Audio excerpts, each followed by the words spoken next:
ಸಂಜೆ 6 ಗಂಟೆ ಆಗಿದೆಪ್ಪ, ಪೂಜೆ ಮಾಡಬೇಕು.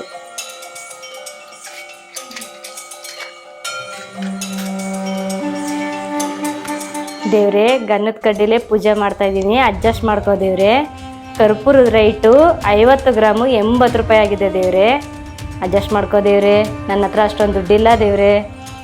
ದೇವ್ರೆ ಪ್ಲೀಸ್ ದೇವ್ರೆ, ಸ್ವಲ್ಪ ಅಡ್ಜಸ್ಟ್ ಮಾಡ್ಕೋ ದೇವ್ರೆ. ಹಾ, ದೇವ್ರ ಅಡ್ಜಸ್ಟ್ ಮಾಡ್ಕೊಂತಾರೆ.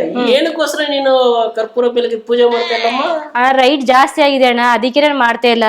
ಅದಕ್ಕೋಸ್ಕರ ನಿನ್ ರೇಟ್ ಜಾಸ್ತಿ ಆಗಿದೆ. ಏನು ಕರ್ಪೂರ ರೇಟ್ ಅದು ನನಗೆ ಗೊತ್ತಾಯ್ತು. ಈಗ ನೋಡಿ, ನಿನ್ಗೆ 50 ಗ್ರಾಮು ಒಂದು ಡಬ್ಬ ತಗೋಬೇಕಂದ್ರೆ ಅಂಗಡಿನಲ್ಲಿ 80 ರೂಪಾಯಿ 80 ರೂಪಾಯಿ ಹೇಳ್ತಾರೆ. ನೋಡು, ನಾನು 1/4 kg ಪ್ಯಾಕೆಟ್ ಆನ್ಲೈನ್ ಅಲ್ಲಿ ತರಿಸಿದ್ದೀನಿ ಕರ್ಪೂರ ಪ್ಯೂರ್. ಓಕೆ, ಇದು ಬಂದಿದ್ದೇನಾ 250 ರೂಪಾಯಿ ನಿನ್ಗೆ ಆನ್ಲೈನ್ ಅಲ್ಲಿ. ಹೌದಾ? ಅವಾಗ ಎಷ್ಟು ರೂಪಾಯಿ ಕಡಿಮೆ ಐತೆ ಅಲ್ಲ ನಿನ್ಗೆ?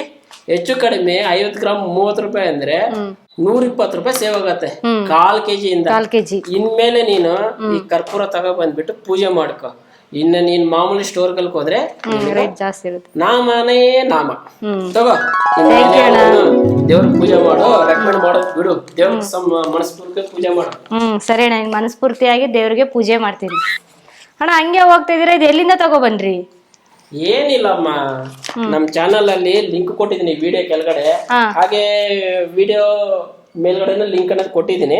ನೀನ್ ಈ ಲಿಂಕ್ ಇಂದ ಹೋಗ್ಬಿಟ್ಟು ಕರ್ಪೂರ ಅನ್ನೋದು ಪರ್ಚೇಸಿಂಗ್ ಅನ್ನು ಮಾಡ್ಕೊ. ಓಕೆ, ಒಂದು 2 days 3 days ಎಲ್ಲ ಬಂದ್ಬಿಡ್ತದೆ. ರೇಟ್ ಬಂದಿದ್ದಾನ ಒಂದು ಆನ್ಲೈನ್ ಅಲ್ವಾ, ಒಂದಿನ ಜಾಸ್ತಿ ಒಂದಿನ ಕಡಿಮೆ ಅನ್ನೋದು ಇರ್ತದೆ. 100% ಶೋರ್ ಅಂದ್ರೆ ನಿಮ್ಗೆ ಕಡಿಮೆ ಅಂತ ಸಿಕ್ಕೇ ಸಿಕ್ಕತ್ತೆ. ಓಕೆ, ಚೆಕ್ ಮಾಡ್ತೀನಿ.